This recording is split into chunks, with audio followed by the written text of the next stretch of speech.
ছাত্ৰ-ছাত্ৰীসকল তোমালোকক মোৰ চেনেললৈ স্বাগতম জনাইছোঁ।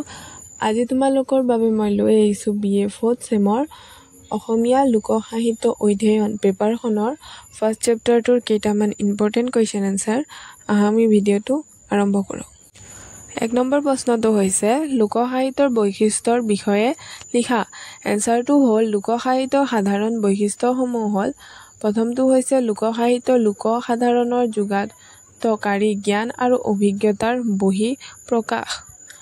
আক্ষৰিকভাৱে অশিক্ষিত আদিম সম্ৰাটসকলৰ দ্বাৰা সৃষ্ট লোকসাহিত্যৰ অলিখিত ৰূপত মোহ বাগৰি চলি অহাৰ বাবে স্থান সমাজ আৰু সময়ভেদে ৰূপৰ তাৰতম্য ঘটে। 2 নম্বৰটো হৈছে লোকসাহিত্য অখ্যাত লেখকৰ বিখ্যাত ৰচনা। ই কোনো ব্যক্তিবিশেষৰ সৃষ্টি নহয়, ই যুগনিৰপেক্ষ সমষ্টি মনৰ অভিজ্ঞতা পুষ্ট সৃষ্টিকৰ্ম। 3 নম্বৰটো হৈছে লোকসাহিত্যৰ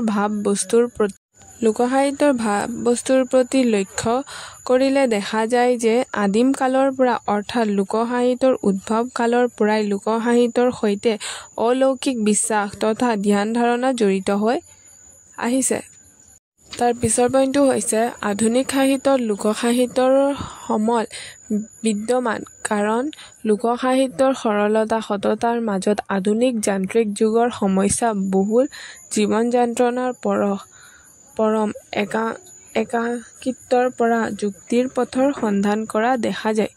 2 নম্বৰ প্ৰশ্নটো হৈছে মন্ত্ৰ সাহিত্য কেই প্ৰকাৰৰ? এনচাৰটো হ'ল বিষয়বস্তু আৰু ৰচনাৰ পটভূমিলৈ দৃষ্টি ৰাখি মন্ত্ৰ সাহিত্যক আদিম প্ৰাক-শংকৰী যুগত স্থাপন কৰিব পাৰে।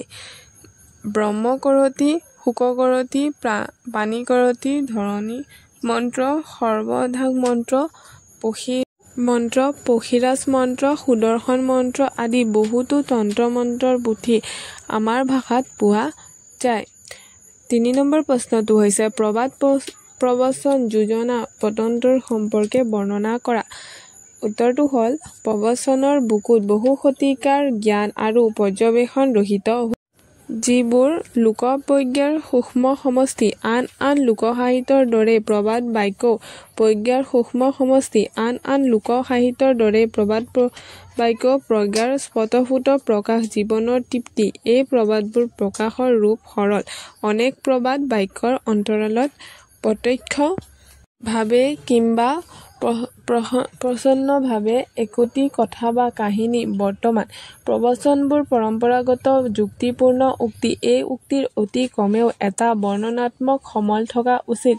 বৰ্ণনাত্মক সমলকে প্ৰবচনৰ নিচেই সৰু একক। বৰ্ণনাত্মক সমল বিষয়বস্তু আৰু মন্তব্যৰ সমষ্টি। অৱশ্যে এটা দুটা এককৰ বাহিৰেও বৰ্ণনাত্মক সমল আৰু কেইবাটিও একক বিভক্ত হ'ব পাৰে।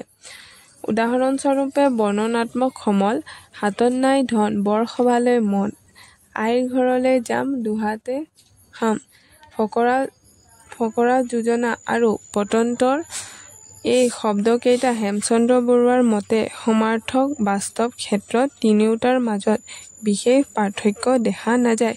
জীৱনৰ চৰম সত্যবোৰৰ বিষয়ে চিন্তাৰ অৱকাশ নথকা সাধাৰণ মানুহৰ এটা জীৱনৰ বা এটা দিনৰ অভিজ্ঞতাৰ দানা বান্ধি লোকোক্তি ৰূপে প্ৰবচনৰ সৃষ্টি হয়। এই ক্ষেত্ৰত প্ৰবচনবোৰ আমাৰ জ্ঞানৰ ভঁৰাল, নৈবত্তিক সম্পত্তি হৈ ৰৈ গৈছে। প্ৰবচনৰ এটি উল্লেখযোগ্য উপশ্ৰেণী হৈছে ফকৰা। সাধাৰণতে বৈষ্ণৱ ভকতসকলৰ মাজত ফকৰাৰ সমাদৰ দেখা যায়। সাধাৰণ ফকৰাবিলাকত স্থান, দেহৰ অসাৰতা, চিত্ৰমন আদি নীতি লুকাই আছে। ফকৰাৰ অৰ্থ সহজতে বুজিব নোৱাৰি। তলত দুটি ফকৰা দিয়া হ'ল। এটি উদাহৰণ হ'ল পঢ়াই পঢ়াই ৰোৱে প্ৰাণ, এই তিনিয়ে নিশ্চিন্তে আন। 5 নম্বৰ কুৱেশ্যনটো হৈছে সোণোৱাল কছাৰীৰ লোকগীত এটি উল্লেখ কৰা। এনচাৰটো হাইদাং গীত সোণোৱাল কছাৰী সকলৰ প্ৰথম আৰু প্ৰাচীন গীত। ধন্যবাদ।